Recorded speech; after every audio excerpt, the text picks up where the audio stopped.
Hi, I'm Keith Teare. You're listening to Gut Talks, Guttalks, Gut Talks. Okay, that's creative. Thank you. Keith, that's the second time you come. Last time was 2 years ago, and I actually checked the exact date. That's when I emailed you and said, okay, you said back then you will come to continue because in the previous episode, you shared about, your journey and how you sold your company. And then after it was valued at like much more. You're an English American technology entrepreneur with a background in sociology and British government and politics. Right. And you founded and co-founded several IT companies since the early 80s, and you were a founding shareholder of TechCrunch. And you're currently the founder and CEO of SignalRank Corporation, a systematic investment platform that uses data intelligence to access top-tier startups at Series B. And this is changing venture investing one data point at a time. You're also a content creator. You have a great newsletter. You have a Telegram channel. You're on Substack, and your newsletter is also on LinkedIn. And I encourage everyone who wants to stay informed about what's going on to at least read your newsletter or read all the 1,000 links you read on a weekly basis.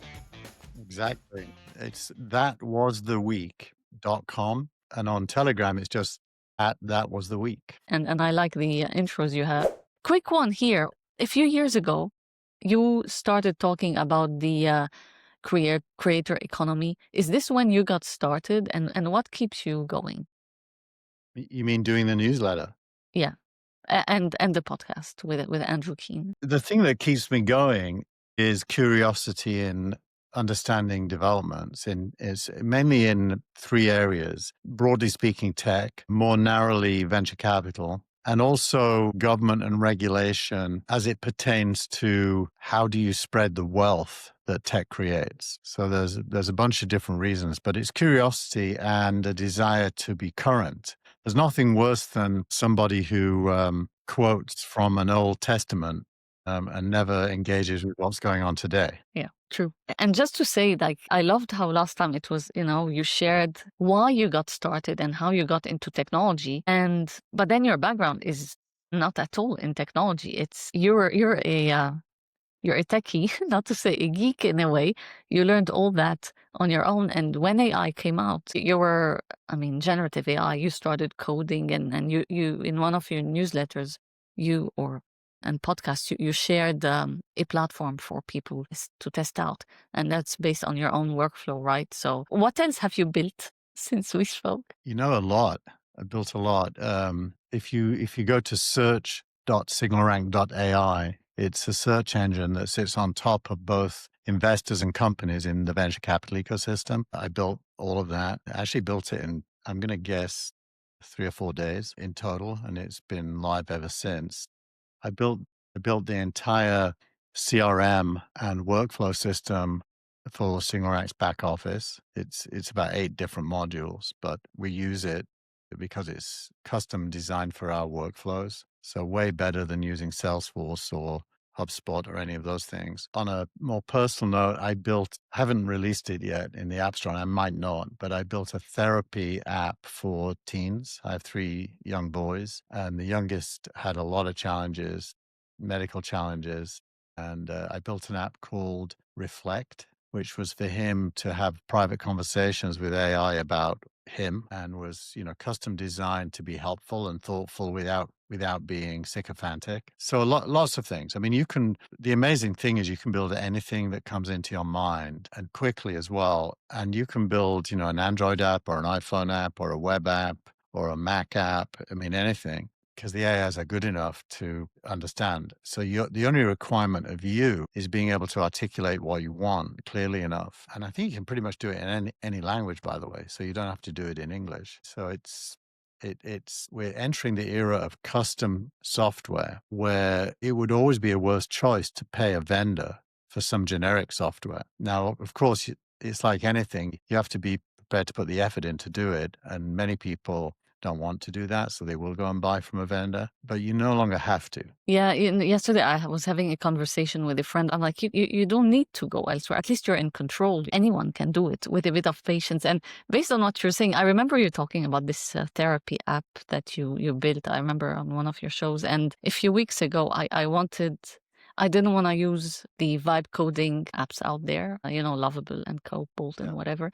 I'm like, no, I want to try to do something myself. So I used Claude, and I got inspired by the CEO of Scale AI, who was saying Yep. anyone can build an app, that takes pictures of your feet and just gives you something. So I built something similar, and it took me like 2 hours to do it. Yeah. And I was proud of myself. It worked. The tools have evolved a lot since you and I last spoke. Yeah. I think I was probably using Cursor and Claude together when we last spoke. ChatGPT, I think. Oh, was it ChatGPT? Yeah, Okay. yeah. Well, then after that, I started using Cursor and Claude. Then I replaced Claude inside Cursor with GPT-5, and I now use Cortex, which is ChatGPT's terminal-based coding engine. Is really super good. And I taught a friend actually in England who's an analyst who does data analytics, and he was wanting to crawl a whole bunch of EU feedback on some European Commission proposal. And I helped him build a thing that crawled every document, then classified it as for or against this proposal, and did some statistics, and also discovered secret vote rigging campaigns where lots of NGOs were submitting the same content that obviously had been distributed between them, all kinds of stuff. And he wrote that code. So it's amazing. The tools are evolving, they're getting better. They don't make as many mistakes, and they don't ask you for your input as often. So you can ask for something and 10 minutes later it needs you again. And it's done a lot of things in between. So it's really getting better and better. So what's your take on, I think 2 years ago or so, Sam Altman was saying we're going to have like a one-person billion-dollar company. What's your take on this now? Yeah. It can happen, but only for specific kinds of ideas. Where you don't need infrastructure beyond yourself. And so there are especially consumer ideas where that could work, and it probably is going to happen, but I don't think it's going to become normal. I think that, SignalRank is as small as I can imagine. We're 5 people. There's 4 discrete job types. One is doing investments. One is doing the data and the AI. The 2 of us work in that area, me and Yima. And then there's back office, accounts, legal, and so on. And then there's fundraising. And, so any relatively sophisticated set of goals where there's multiple owners required, each one of those owners can use AI to turn themselves. I even think you turn yourself into 100x of what you would be without AI. I mean, you become a superhuman in a way. It isn't that AI becomes super intelligent. You become a superhuman using it. Question, you said someone doing fundraising and so on. Like, would you eventually have agents doing that? Agents talking to other agents? If investors have their own agents, today they don't. Investors are probably the least using AI. I think venture capital is the lowest use of AI of any reasonably large business, because they all think of themselves as superstar humans and kind of exaggerate their own importance. And so you have to speak to them one-on-one. Yeah, and I mean, they're not gonna get rid of themselves. But actually, this takes me back to what you said when we spoke. So I remember you said your wife probably still says, I guess, that you're the most optimistic person she's ever met. But you also told me that you grew up expecting negative outcomes every week, and you kind of escaped by seeing opportunities other missed and seeing patterns. So now SignalRank, correct me if I'm wrong here, like removes human judgment. Is that pessimistic? I would say it scores human judgment. So there are humans making decisions called venture capitalists, especially early stage venture capitalists who are investing in companies that haven't really produced any evidence yet that they're going to be successful. and they're using their judgment to select from that group. And we score how good they are based on what happens in the next 5 years after they make that investment, or sometimes the next 3 years. And so for SignalRank, we're removing the human judgment of our investments, but we're scoring human judgment that's better than ours and making investments that that human judgment suggests. Was that your thesis when you started, or that evolved? No, no. The thesis, and this is still true, there wasn't a thesis, there was anger. And the Okay. anger was as more and more money came into venture capital, and I'm going back now 15 years. I remember Facebook getting a big investment from Yuri Milner that was valuing Facebook at a crazy high number, and that was the beginning of growth investing. As that money comes in, the real venture capitalists, the people who do seed and pre-seed funding and have these human capabilities, were being squeezed out of ownership in their companies because they couldn't afford to maintain their shareholding by putting more money in as this new big money came in. So they were getting, it's called dilution. Their percentage ownership was being shrunk every time new money came in. And unicorns were being born that these early stage people discovered, but they weren't getting the reward they should get for having done that early hard work. And so it was anger that led me to want to give them money to put into those companies later. In my case, it's at the B round stage, which is typically the third or maybe even the fourth time the company raises money. Usually by then, these smaller funds can't participate. So I wanted to correct this imbalance by raising money to give them to be able to maintain. And the scoring came about because investors didn't believe I would do a good job. They thought that I was too kind and would give money to bad companies, not only to good companies. And that led me to use my data skills to build a scoring engine that would differentiate based on percentiles. So, at the B round, we can say this is the top 5% this year, this is the top 10%, this is the bottom. And that allowed us to have a thesis, which is we'll invest in these early stage fund managers in the top 5% of B rounds, which is what we do. And that also are the companies they should invest in because they're going to do the best by investing in those companies for themselves. So there's a kind of a win-win by doing that.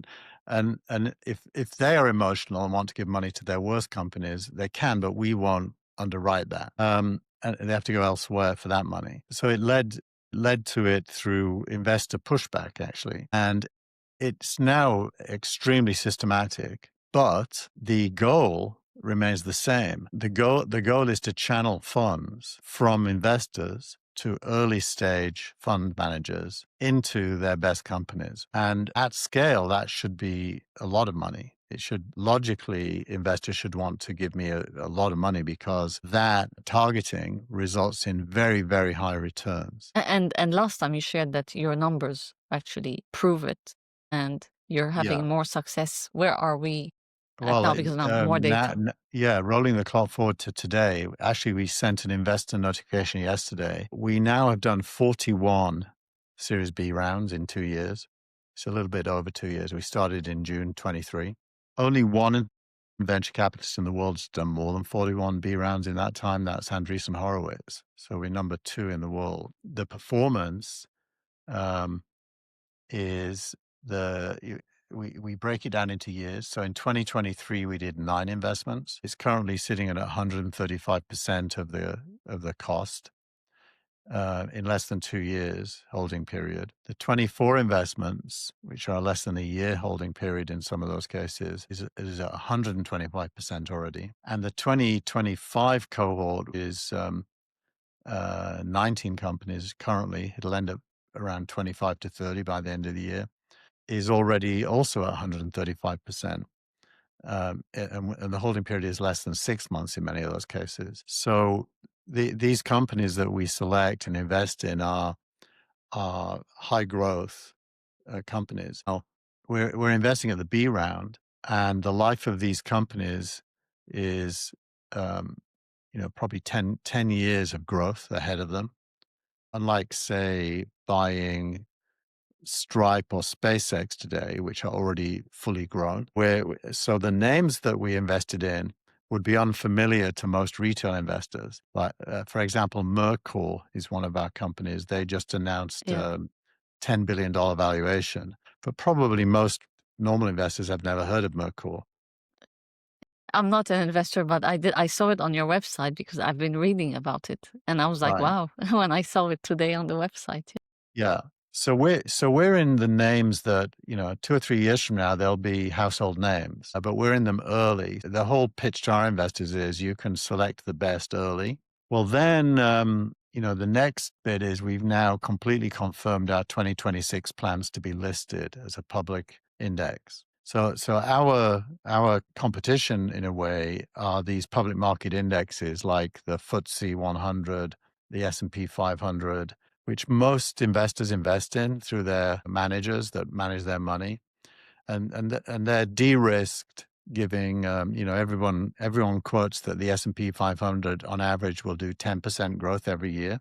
Well, because we're in early stage private companies, our index back tests at 5 times growth in 5 years. That's 650%, not 10% a year.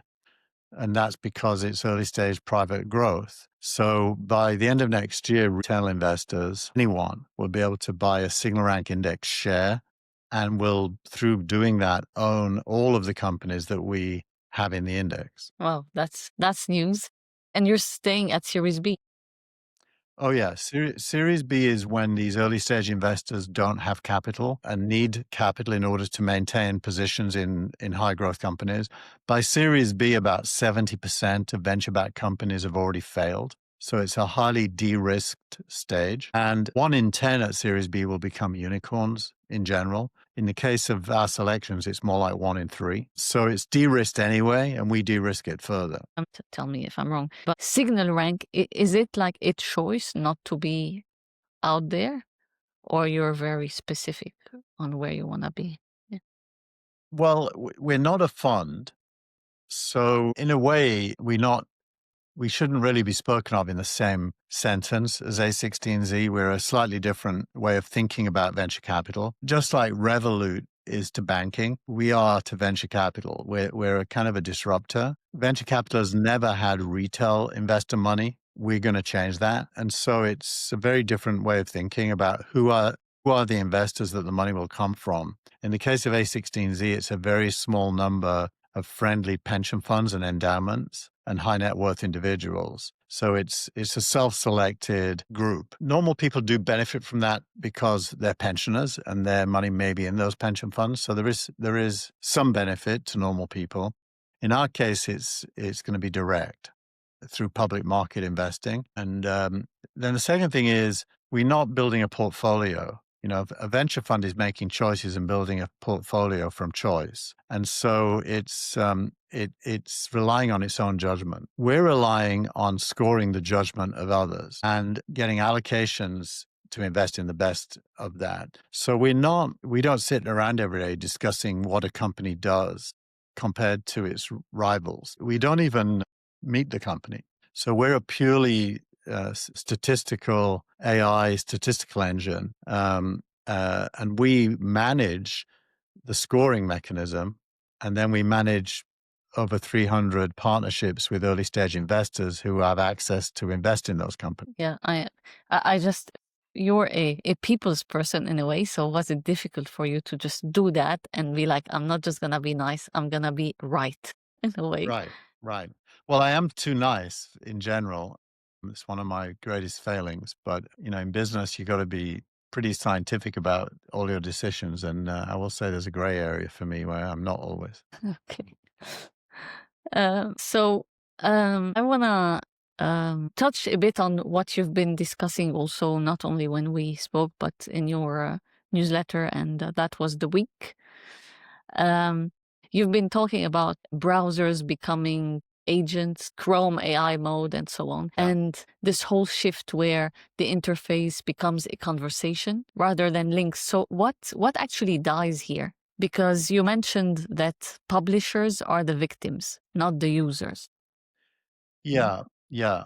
Well, so let's stand back a little bit and see the big picture. The internet has a business model. The whole internet has a business model. It's made up of subscriptions. to various services or payments, vendors to enterprises. But the biggest part of the internet business model is monetized links. Sometimes you can call that advertising, and sometimes it is advertising, but other times it's just clicking on a link that the site you're going to will be paying the site you came from.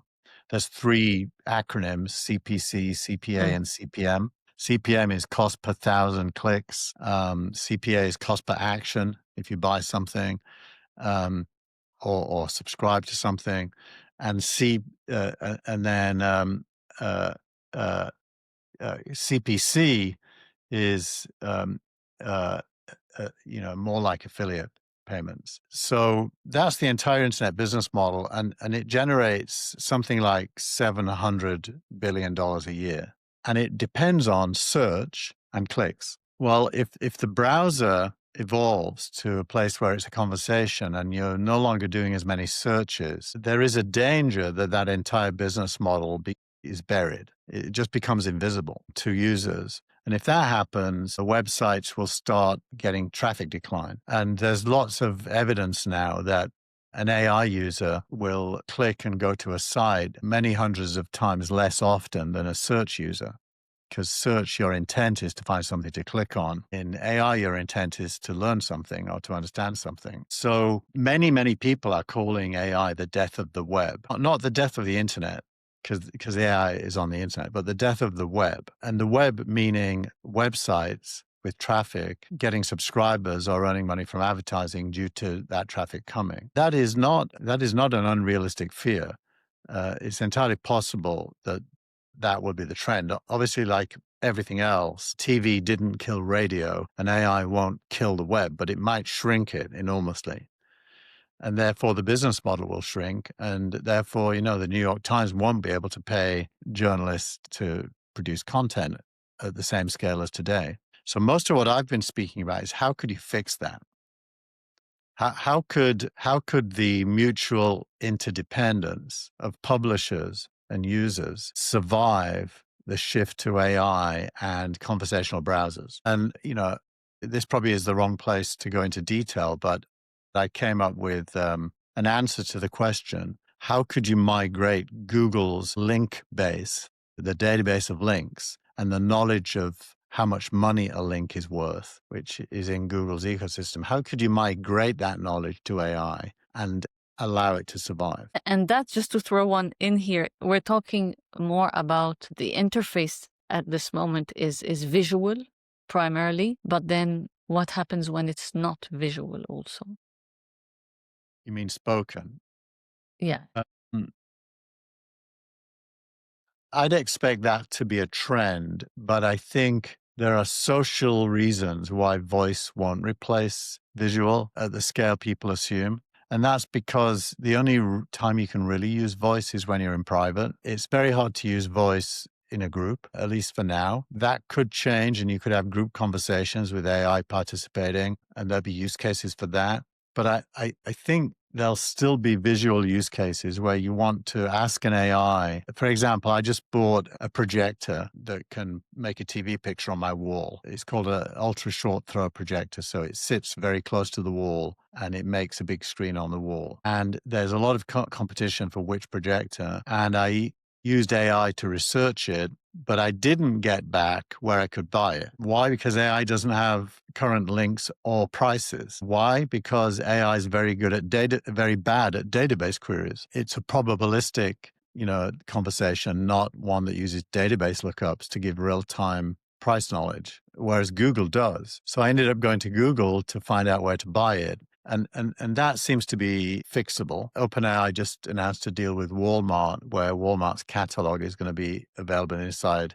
But that's what I would call a bilateral relationship. What you really need is a piece of infrastructure sitting in between all of the publishers and all of the AIs that is the truth about links and the monetization side of links with real-time pricing and stuff like that. That's an opportunity to be built, and then allow AI to query it. Would Gemini not have An advantage. yeah. They would if they had consumer users. But Gemini, unlike Google Search, is mainly business users. developers and businesses. So OpenAI is close to 90% of all consumer AI use is OpenAI. Even Anthropic is many business users. So I think OpenAI is the Google of this era, and it wouldn't make sense for them to go and do hundreds of Walmart-style deals. It's a complete distraction. So they should outsource that to a trusted third party.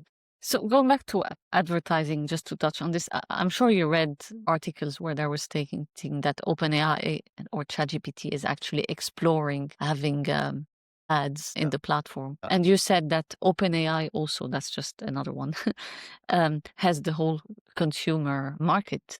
Do you also see, where do you see the Chinese LLMs in that? Well, the Chinese LLMs are making massive inroads. Cursor just made its own LLM, the primary LLM inside Cursor, and it is a Cursor version of Qwen, the Chinese model. And it's an open source model that they have fine-tuned to their own use case. And so did Box. Box just internally, they use Qwen as the main LLM.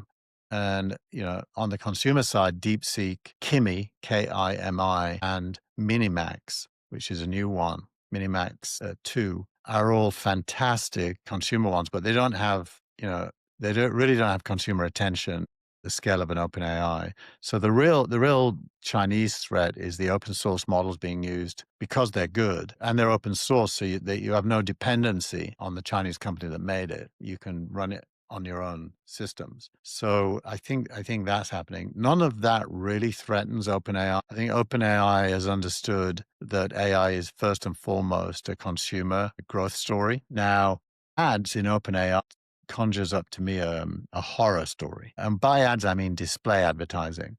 Like you're in a conversation and something flashes above trying to get you to click on it. That would be terrible. And I think Sam Altman thinks that as well. But there's a huge difference between ads and links. A link can be an ad, but it needs to be relevant to the conversation. And OpenAI could get paid if you clicked on the link, just like on an ad, but it wouldn't be intrusive or, trying to shoehorn a business model into a user interface that was not designed for that business model. And so I think links are the secret to revenue, not ads. But, you would have more links. You would have more links, but only as relevant. If you're talking about, politics and what happened with the government shutdown in America today, it's not unreasonable that OpenAI would serve you up 5 links from prominent sources and you choose which one to go and click on. And would be helpful because otherwise you're limited to OpenAI's training, which will be dated. Perplexity does a good job of this. Perplexity actually is the closest to a good solution of combining links with AI. Yeah, I've actually ditched Google since I think April 23. I went all in for Perplexity, but I use my critical judgment because sometimes, obviously, do you use like Comet and so on, which is Perplexity? I'm using all of them. I'm using DIA, D-I-A. Ah, yes, you also mentioned it, yeah. I'm using Comet, and I'm also using Atlas, ChatGPT's Atlas. In fact, currently Atlas is my main browser on my Mac, just because I'm testing it a lot. It is frustrating for search experiences. Atlas doesn't have a concept of a search. Everything is a ChatGPT request. And there are many times in a browser where you actually want to search. So Perplexity is definitely closer to having figured out the integration there. Yeah, with ChatGPT, other than like deep search, I never use search or their extension or Atlas. I haven't even attempted, because when I first tried, the search, I just didn't like the fact that it would add them to my conversations and then I would manually go, little things like that. But yeah, the product manager at ChatGPT, these are the things you should really care about. Yeah, it makes a difference because you're turning away users actually to something else. So the big opportunity, this is a trillions of dollars opportunity, is to figure out how the universe of links and publishers lives in the world of AI to serve users. And if you can figure that out, AI will win, users will win, and publishers will win. And since we're talking about features, just on that, I would like to have like the dates also of parts of my conversations. And sometimes I'd like to know when I actually did something. And this is, things like that make a difference. Well, so if you're prepared to pay $200 a month to ChatGPT, you Oh, get you this get feature that. called Pulse. Okay. And Pulse is based off of a memory that is your entire relationship since day one with ChatGPT. And it proactively serves you up things that are important in the last 24 hours for what it is that you care about. And it has access to memory, so you can ask it questions like that for dates. Is it worth it? Pulse, I use every day. For example, in the SignalRank world, we are looking at all the steps required to be a publicly listed index by the end of next year. And it was able to find every single incident of other companies listing where the company was, not exactly doing what we do, but similarly structured to us. And I was learning every single day new elements, and it was able to guide me on the questions to ask my lawyers. It probably saved me $20,000 by preparing me for what my conversation with my lawyers needed to be, because I was already aware of things. I just needed them to validate a way of thinking, not invent it. So it saved me a ton of money. Yeah. I mean, that's the goal, right? So, Yeah. um, I have a quick one here. I work with companies, in kind of transformation using design, and everyone's being told to like adopt AI, but it feels shallow in a way when you're talking about the interface in a way because everything's evolving so rapidly, obviously. And for me, it's more of a mindset shift, a behavior change, risk taking. I just love your take on that. Like, what should they actually be doing and thinking about? Well, I think you always start with what does the company do Mhm. today?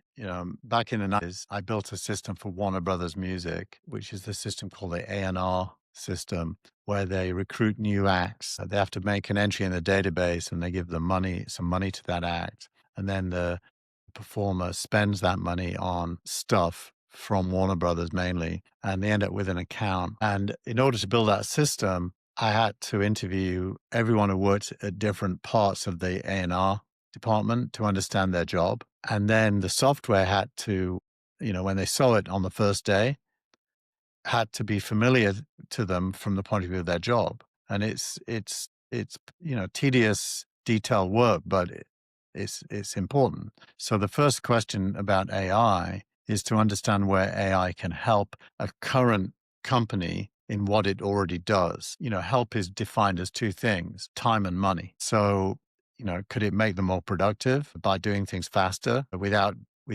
undermining quality, in fact, maybe even enhancing quality? And, could it either make them money if this was a customer facing thing, or could it save them money if it's a cost of doing business that could be made more efficient? And that's an analysis. You have to go into that pretty deeply. AI is super good at understanding document bases. It's really bad at doing database queries or financial spreadsheet based or accounting based analysis. Anything deterministic, it's really bad at. Anything probabilistic that requires access to knowledge, it's really good at. And so you start, and now you can do deterministic things, but then you have to build a lot of software to overcome the limits of AI. So your agents, for example, has to be trained on forming database queries, retrieving results, interpreting results, which is not what AI is historically good at yet. So the devil's in the detail,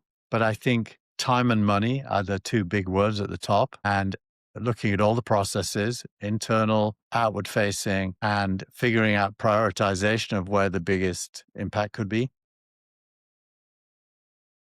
I like that. My issue sometimes is some companies want to start just stay at the superficial level because they're also scared. One, there's a learning curve, mindset shift, and so on. That's like Mhm. number one. Number two is the fear because of their own customers as well.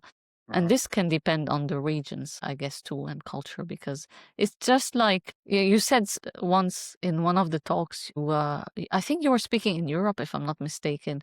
You said in Europe they don't reward risk and they don't reward experimentation. And yeah, I don't know if you can hear the church bells now. I can. Yeah. You can, okay, It's always nice to hear Italian church bells. yes. Therapeutic. Yes, no, they're nice. It's, a few times a day, though. Sometimes it's too much, but they're nice in general.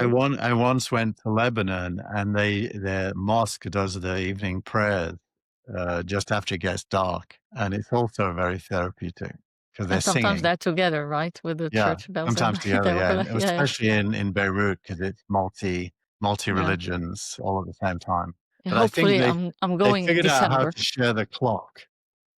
Maybe, maybe. Well, Beirut's really not a great place anymore. The bank No. collapsed, currency collapsed.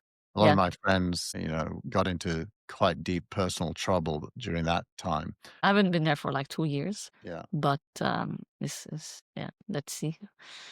One for you here. So you started as a political activist, fighting for decentralization, right, and for breaking up power. Not really Not for that. decentralization. Okay. I ran a group called Workers Against Racism that was focused on UK specific treatment of immigrants, and not just immigrants, second generation immigrants who were British, Mm. but having bad experiences due to their skin color. And also the issue of Northern Ireland. I supported a reunification of Ireland. And then more broadly, from a working class background, my father and grandfather were both coal miners. So I had I was broadly in favor of a future in which ordinary people could have a good standard of living. Yeah, yeah. I think if anyone wants to listen to the story, is to go back to the previous episode, because I didn't know all that, when Yeah. we were on the show. So, and your journey is just fascinating. So, but now we're with AI, right? We have lots of open source models and so on, but it's not just about that. It's about everything seems to be concentrated in a handful of companies that Yeah. are in control. Does this bother you, or this is the necessary path until we figure out Yeah. what's going to happen?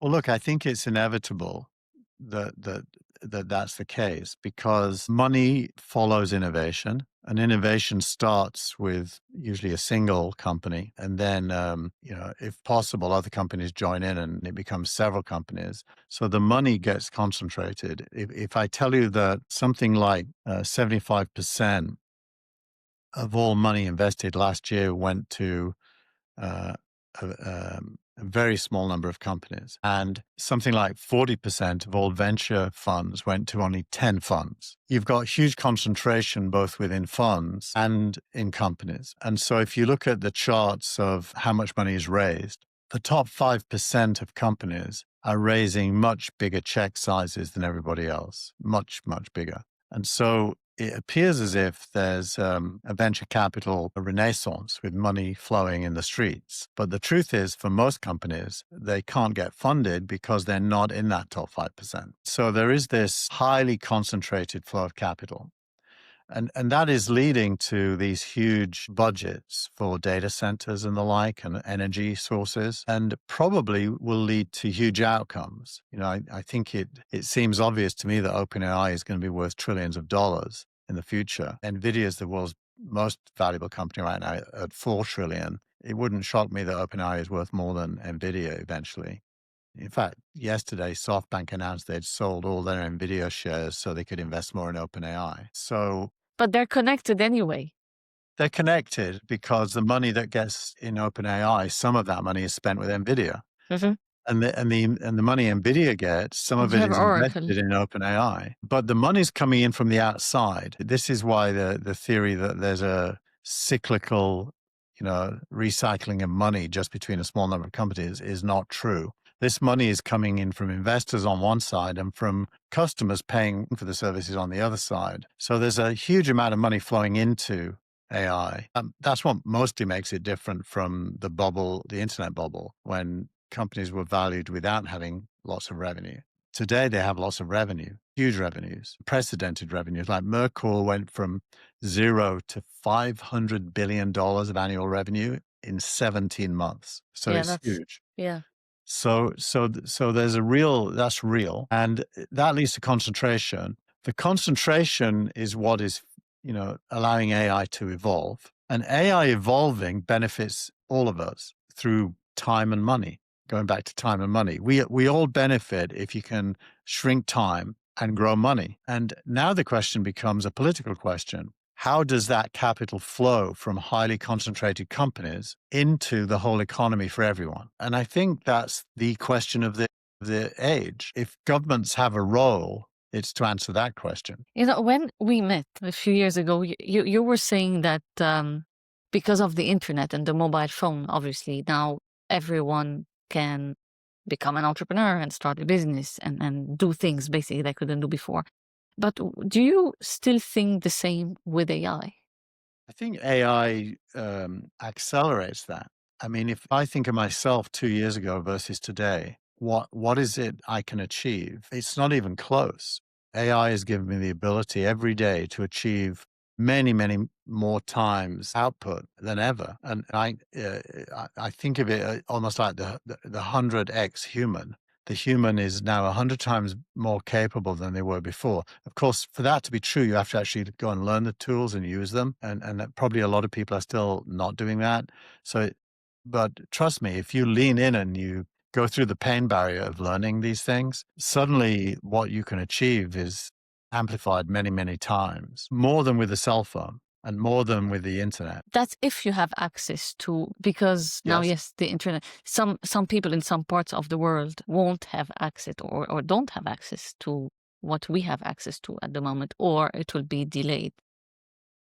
I think that's rapidly changing. The truth is, if you have an Android phone, you've pretty much got everything you need. And an Android phone is now very common in most parts of Africa, even. So, an Android phone, running a model, either in the cloud or locally, gives you most of what you need.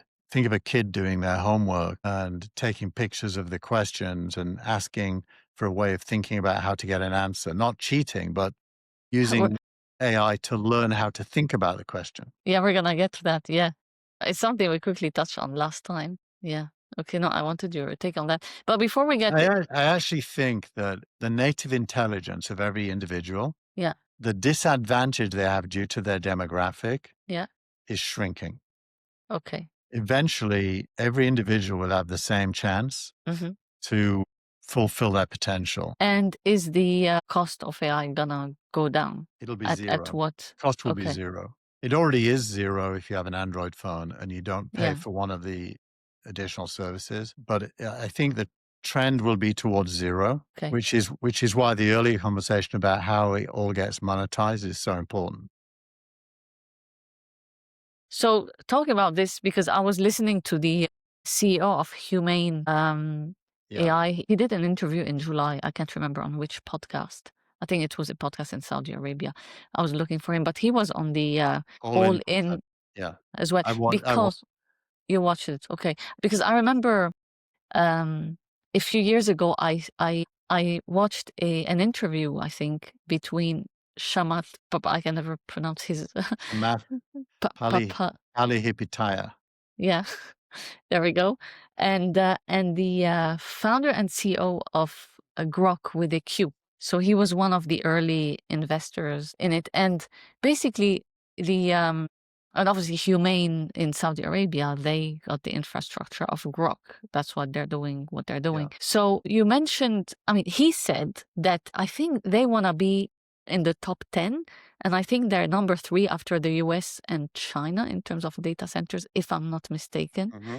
But you mentioned in one of your shows, you spoke about reciprocity, not rivalry, between the US and China.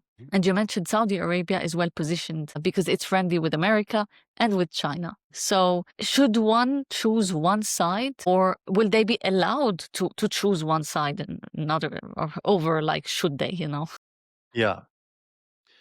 Look, I think there's an attempt to frame AI as a competition between nation states. And of Mhm. course, at some level, there's some truth in that. The US economy is completely integrated into the world economy, but it does have separate interests, and so does China, and so does Saudi Arabia. Saudi Arabia is the most obvious. It has to replace oil as a source of revenue before oil runs out. And therefore, it's very focused on inbound investment in revenue generating services, and data centers can certainly be one of those. But what I believe is that the framing as national competitions misses the bigger picture.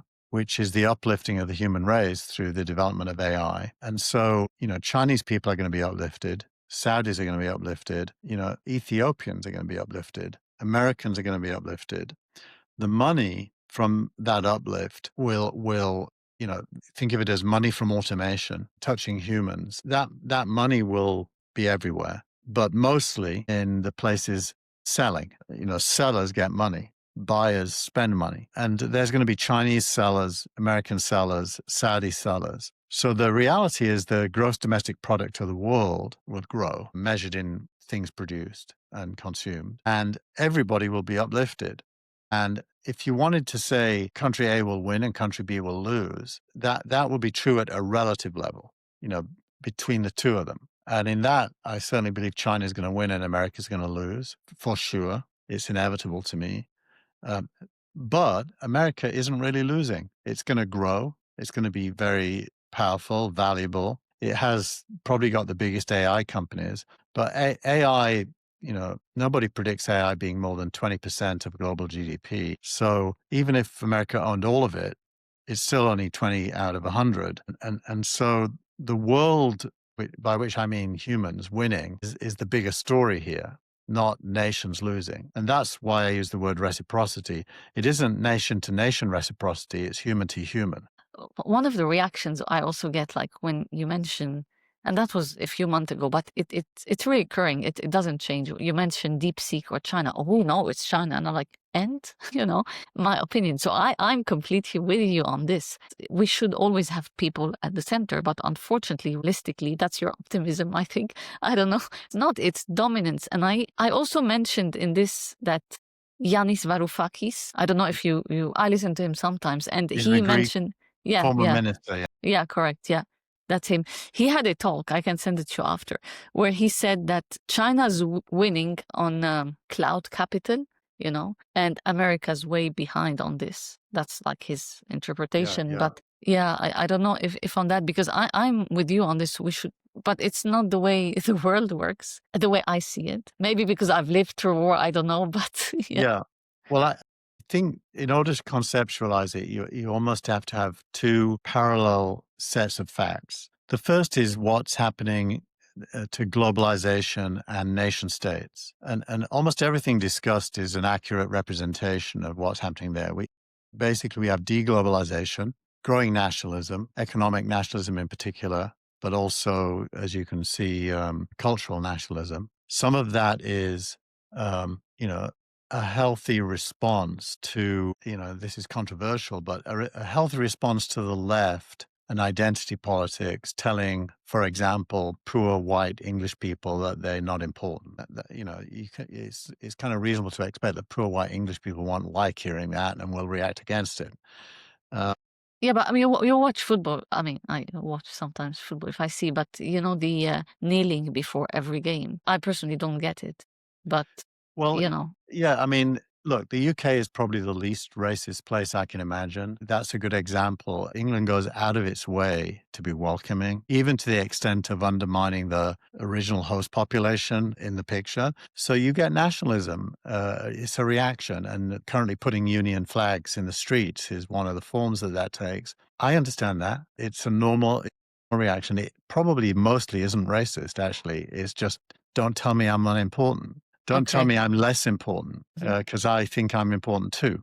Don't, remember me is more or less what people are saying. So you've got this backlash that leads to nationalism, but there's also, white supremacists who are racist, who are trying to exploit this for bad end goals. So both things exist at the same time. And in global politics, that's all driven by both trends actually are driven by globalization and deglobalization. They both parts play a role, and that's all happening. It's true. The second truth, and a totally different set of facts, is technology is making the world a smaller place. Everyone's on the internet, pretty much. Not everyone, but for the most part, it's 4 billion at least now people. Their currencies are becoming less relevant as borders go away, either through traditional methods like Revolut or through cryptocurrencies and stable coins. Central banks are becoming less relevant. Travel is growing. So you've got two different sets of facts. Both are happening. And therefore, you kind of ask yourself, what does the future look like? And I think the future is one where everyone has AI, everyone can fulfill their potential, and everyone becomes a little bit more global, but national power structures will resist that. And so you will get tensions. And the human race has to then make a choice how it wants to live. And China, by the way, is the least of the problems. I mean, China does have a single party system, that's true. And it is not, in Western sense, of democracy. And Western democracies are increasingly less and less democratic as well. You know, America and Europe, the European Commission being appointed and having override on the European Parliament is the best example. Lack of democracy in Europe, where the parliamentarians don't control the Commission at all. It's the other way around. People And are the seeing it though now, starting to see it. people are starting to see it. All of these things are true. And the way you stay sane is by aspiring to a human end game, which is basically free individuals having a good life and making good choices, which requires democracy, real democracy, and choice. And that requires economic growth. And economic growth requires time and money to be the focus of attention. You know, the struggle of working people over centuries for a shorter working day needs to be embraced, not to result in unemployment, but to result in a shorter working day, hopefully as short as zero eventually due to automation. Those are all things to cling on to. They sound totally utopian and idealistic today, but everything is in place for those things to come true if humans want them to become true. Some people don't get it. I think I made a TikTok, I can't remember, and it was about that, even about the AI hospitals in China, which are experimental, but doing stuff. I mean, the hospital is the place where we need AI and automation and anything we could think of. And people don't get it. Where are doctors going to be? Like, people are just not, some people, not everyone, think it goes back to belief. It's like religion in a way, right? People, it's really hard to get rid of some. Yeah. You know, I just did a morning mentoring Italian startups actually here in San Francisco. There's an Italian consulate-led organization called Innovit. Ah, yes, I know. Yeah. And the consul general here is become a friend of mine. And I met a bunch of Italian startups and they all were doing their pitch. And my job was to coach them on how in Silicon Valley to rethink how to tell their story. Every single pitch was like an insecure person apologizing for asking for money. Because in Italy, they're taught, same as England, by the way, not different. They're taught that it's, you know, it's a privilege to have an investor, and they're almost begging. And they're very conservative in explaining what they're going to do next. You know, they were asking for money for the next 12 months, not to change the world, but for the next 12 months. And so most of their stories were what they're going to do in the next 12 months, not what they're going to do to change the world. And the whole world is like that. Humans are taught not to reach for goals, but to be realistic and conservative. And they're taught that money being invested in ideas requires begging, as opposed to it being the logical thing for society to do. Yeah. So when you try to train them to tell their story differently, like I asked all of them, how valuable will what you're building be 10 years from now? Which is the right question for a fund manager because their funds last 10 years. None of them really had an answer. And so the coaching was all about how, you know, what is the biggest version of your idea? And what will it be in 10 years? Let's answer that question. And honestly, they were scared to go there. It's a different mindset. In 2018, I launched the Founder Institute in Milan. My number one issue or challenge, I would say, was to convince everyone, because the cohort was kind of international, but to convince everyone, even though the mentors were Italian, to pitch in English. That's number one. Otherwise, like that was my number one hurdle. But then at the end, some people were recognizing that that was actually a great idea. So they did all pitch in English. Yeah, no, obviously. They all pitched in English. I have a Japanese friend, Ikuo Hirashi, who'll probably listen to this, who's at your stage that you were at then. He's at that stage in Japan. He's trying to teach Japanese entrepreneurs to pitch in English. Yeah, that was a number one challenge. But that's if you wanna be a startup, like that's 101. Yeah. Otherwise, it's not gonna happen. But I will say I'm amazed by I was in Tuscany this summer, and Nice. the spread of English is huge now. I mean, maybe it's just Tuscany, but even in Rome, English was not a problem. Whereas when I first went to Rome, you had to try your best to speak bad Italian. And now you can do that out of respect, but immediately the person will answer in English. You were there for work or No, for no, business? we had a family vacation. Oh, okay. Yeah. I mean, Rome is full of tourists anyway. It's just they're Yeah, used to it, I guess. yeah, No, yeah, no, but I think for what you're saying, going back to that, the investment landscape or the investors are different and think differently. Not only in Italy, but I mean, Italy is not, the most, I would say, startup friendly, entrepreneurship friendly place. yeah. It's getting better for sure, but it's nowhere near Yeah. other places in Europe. Well, I actually had another experience. This is with a Milan-based Italian bank last week about SignalRank. And at the start of the call, we said to them, well, tell us how you think about venture capital before we tell you what we do. And they basically said, oh, we've got all these terrible clients who want to put money into AI, and we have to persuade them not to because it's too risky. And so the wealth managers within the bank were, considered venture capital to be too high risk. So I started my presentation saying SignalRank de-risks venture capital. And it was a very awkward conversation. I should make a clip out of this and share it. Yeah. Yeah, luckily I No. didn't name the bank in question, Oh no, we're live but now. but they understand that their clients basically want to put money in today and get like a 10x gain next week. So there Yeah. is this very short-termist money seeking short-term gains, Yeah. which is characteristic of fear of missing out and of a bubble-like environment. So they're not wrong to recognize that. That is correct. On the other hand, venture capital as an asset class is a great asset class. So now it's about the details of how you do it. And I think they throw the baby with the bathwater. I think, yeah, there's a question of education, and probably the bank you're mentioning, they need to understand what's happening better rather than saying no, because the brain will say no to anything new anyway. Yeah. So it's just an automatic Yeah. reaction. It depends on the brain. I mean, I don't know what percentage of people are like me, but certainly at least 10%, maybe more. But from a very young age, new is good for me. Like, I didn't want English girlfriends once I became the right age to be interested in girls. My first girlfriend was French. I had a Nigerian girlfriend. I had a Japanese girlfriend. Why? Just the very fact that they're different was interesting. Yeah, I think it's because of the creative brain and curiosity, Yeah. but not everyone's comfortable with uncomfortability, if that makes sense. I Yeah. think as a designer as well, the whole thing is to be okay with not knowing, with not knowing anything sometimes, and just jumping into it, discovering, and then doing something. But not everyone is comfortable or is okay with uncertainty and not knowing. Yeah. Yeah. Yeah. No, it's insecurity and fear. Yeah.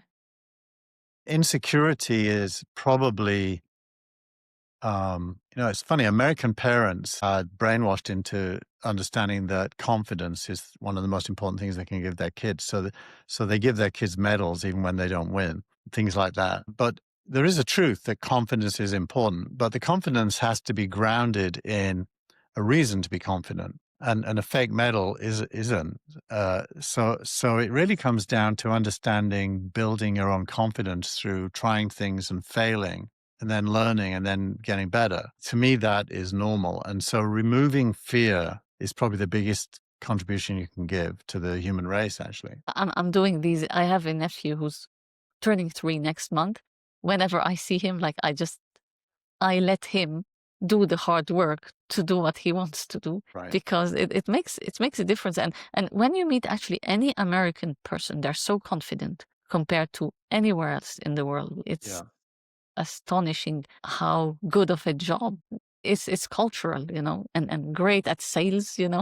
It's very deep in, the American Revolution against the English is taught, and that idea of freedom of the individual and independent, I think the French have that as well. The French Revolution is still very much a thing in the mind of the average French person. So that's totally different than, say, Italian reunification, which was a top-down kind of thing. And so this cultural idea that the people make a difference and are important, the British don't have it because Cromwell, they had a revolution and then brought back the king and bowed down to monarchs. So the English don't have it either. But I think it's historical where that comes from, and then you have to nurture it. Yeah, you're right. Actually, with the French Revolution, it's a you feel the pride also when people talk about it and it's mentioned. And when it's top down, like Germany with Bismarck or Italy or England, you get this hierarchy of power that you subordinate yourself to. I like how you trace that back. Actually, Russian Revolution, you know, the average Russian is quite confident. and in general, there's always a thin line between confidence and arrogance. Yep. Yeah. I think the Americans have a lot of that going on. But humbleness and confidence are the nicest combination Yeah, because and not fake humbleness, but knowing your limits. yeah. Not being too low and not too high. It's That's yeah, very hard for Americans in the context of China. I have many, many friends who I can't really discuss China with them rationally because they start with such an absolutist view that America's the best. And that's yeah. very insecure about China. Yeah, you wanna laugh? I spent a day through an introduction with an American person, and it was just about, I mean, a well-traveled person who was just like, America just saved the world on all fronts. And I was like, I Well, just couldn't say anything. that's delusional. Like, the truth is America replaced Britain and Germany as the world leading industrial power due to the fact that it joined two world wars at the end after the others were bankrupt or defeated. And so it won by not playing. Whereas the popular opinion here is it sent the troops, and that's the only reason the Yes, European wars ended the way they did. they called for help. That Yeah, was the yeah, yeah, exactly.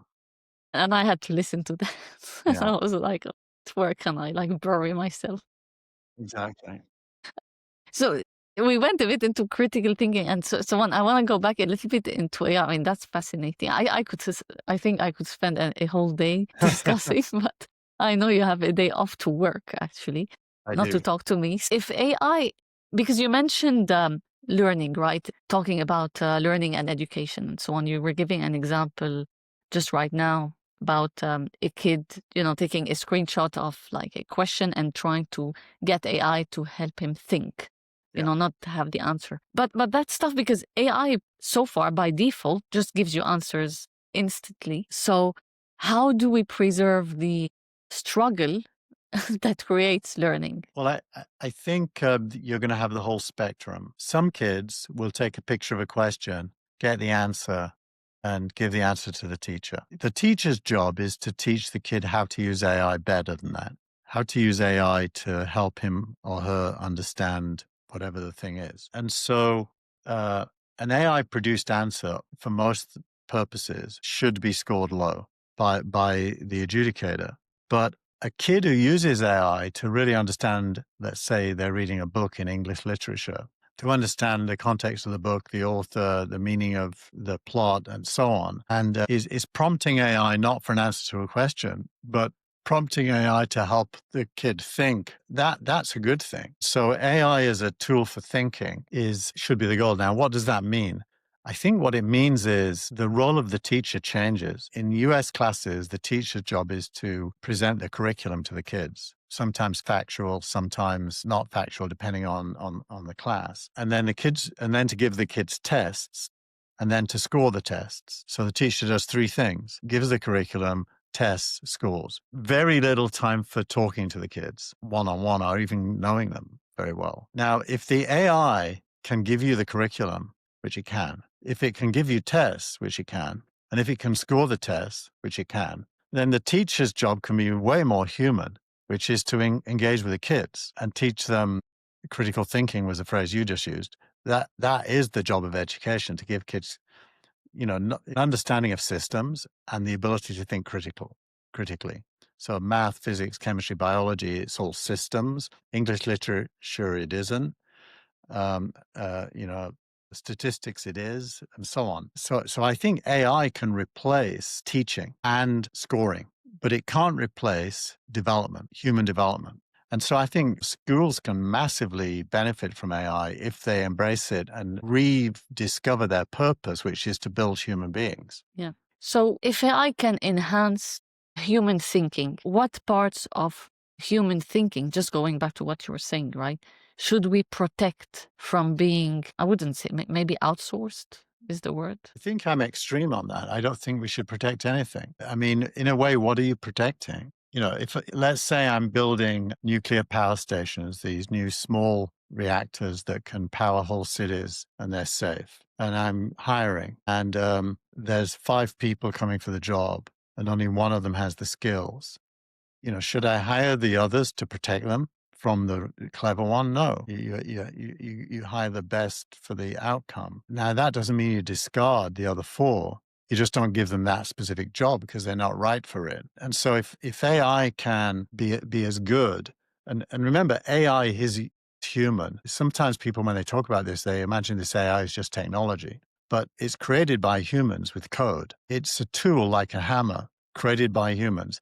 A hammer can't do anything on its own, neither can AI. It has to be told what to do. And so if AI can be told to do something better than a human can, and it can achieve that, let's allow it to do that. Now let's take these humans to do things AI can't do. For example, I think AI ultimately is going to be able to do any specialism. Any specialism you can imagine. It's probably the case that AI will be as good as the best human at doing it. Not better, because it's using human materials to learn on, but it will be at least as good as the best human. Well, that means humans have to do things that are not those specialisms. They either have to develop new specialisms that don't exist yet, or become really good generalists. Like a human can say, we want to build a new bridge in Milan between this district and that district, because by doing that, the city planning will change in this way. That's imagination. And it's being a generalist. It's actually going up and seeing the big picture.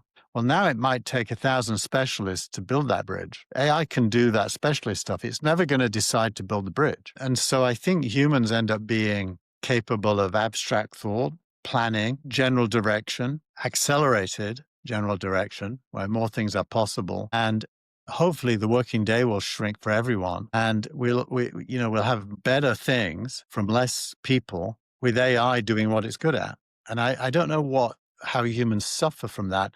There is this kind of wrong impression that human brains are going to turn into mashed potato because of not being used. I think the brain gets used more. Every day, my brain's being used more than it used to be before AI, because I have to think about what to get the AI to do. Yeah, yeah.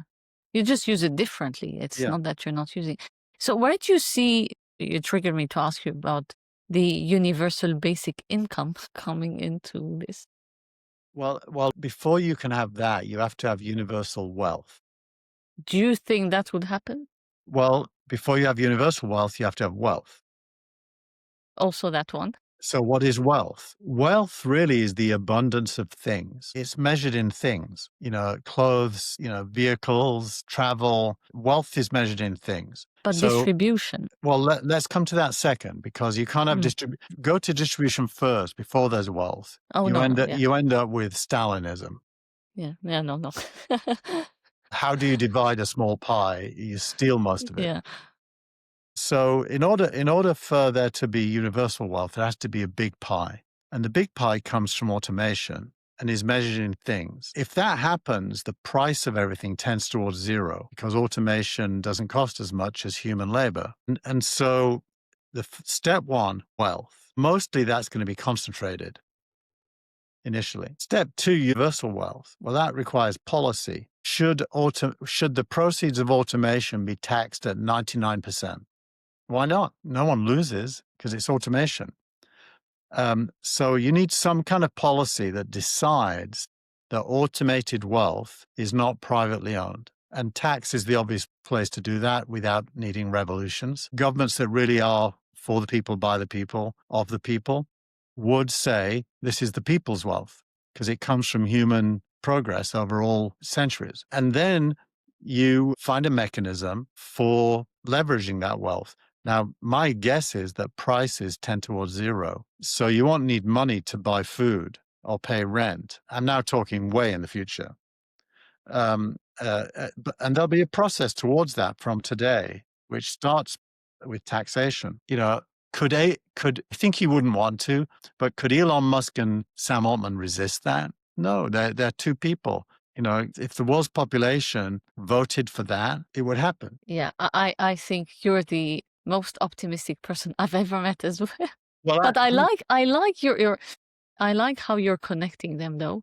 But I mean, you're talking that's in a long time. I mean, we'll have to see how things unfold, how decisions are made. Look at Mandami in New York. Yeah, Mandami says we're gonna make travel free. He probably can do that. All it takes is someone to want to. yeah, And so, if now at the same time, you don't want a confiscation society. You don't want to stop capitalism producing wealth because that's where it comes from. yeah, So you've got to time abundance and distribution at the right pace to benefit everyone. But that's doable. You just have to want to do it. By the way, I'm not making predictions here, so I'm not necessarily an optimist. I'm saying what my preferred future would be. yeah, I'm not saying it will happen because there's many things that can go wrong. yeah. Humans make bad decisions all the time. Do you see an AI government? I mean, you saw in No. Albania they had this AI minister for whatever. Yeah. No, I think human decision making is always going to be core. But I think you can have AI administration, where government stops being power politics and becomes administration of the people's needs. And AI can be administrators, but it can't be setting direction or goals or, replacing voting. Yeah. Okay. I have like 5 questions, quick ones. All You right. up for it? Okay. The first one is Adeo Ressi. I saw he made a post, actually a poll and then a post, asking if you would give equity to your AI co-founder. Like not as a human into AI, but AI Yes, co-founder. yes. What's your take on that? No. Okay. No, Yeah. I think you've got to be very strict on AI as a tool. It's not a person. No, it's not. And I think people who responded, my comment was, I think people understood it wrong. Yeah. Because, another one, if you want to answer that one, name one company everyone thinks will win that you think will fail. Interesting. Meta. Okay. Meta on the AI front, all over. I think eventually all over. Mhm. It's already failing on AI. With all their investments. Okay. Well, the hires they made and Jan LeCun leaving Yes.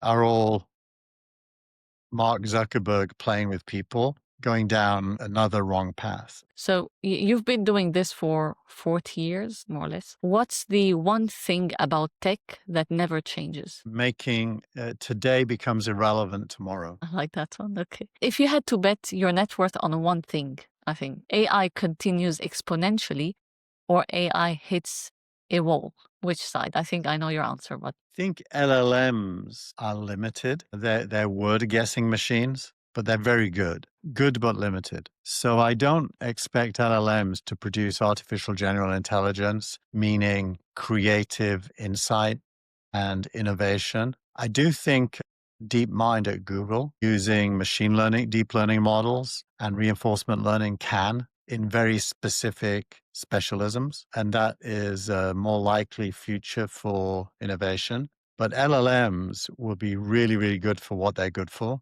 And in that sense, if I was betting my net worth, it would be on deep mind like specific innovations. what would 1994, I think it was Keith, the one who started EasyNet, think of 2025 Keith running SignalRank? I think the 1994 version would hate me because I'm too linear now.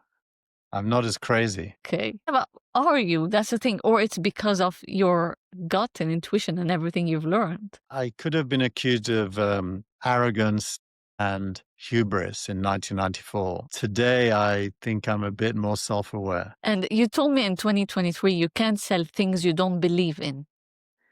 I'm quoting you. I'm one of those people that unless I believe in something, I can't do it. I can't sell stuff I know is not right. I can only really get passionate when I know something is right or works. So what's something everyone in tech is selling right now that you absolutely don't believe in? Search engine optimization. Okay. But there are people trying to bring that approach into AI, Yes, and correct. they've been funded. I don't believe in that. Okay. Advertising as the display advertising, I should be specific, as the video advertising, I think go away ultimately. Lots of things actually. And last one, you said in 2023, decisions, that's what you said, the decisions I made in my life were all motivated by the same instinct. And the instinct is to escape irrelevance. What are you escaping now? Retirement, possibly. And I'm escaping. No, you talked earlier about optimism. I think there's a deep insecurity that lives alongside a desire to make change. And what presents as optimism is really at the same time fear. And they live together. And so your happiness derives from not giving into the fear. Okay, nice. Cool. I'll let you be. Is there anything you would like to add yourself? I don't think so. Viva AC Milan. Okay, here we go. Whatever. Let's go AC Milan. Do you care about AC Milan or Inter? No, I don't. But I just got an AC Milan jersey from my nephew, so I'm not sure that counts. No, thank you so much, Keith.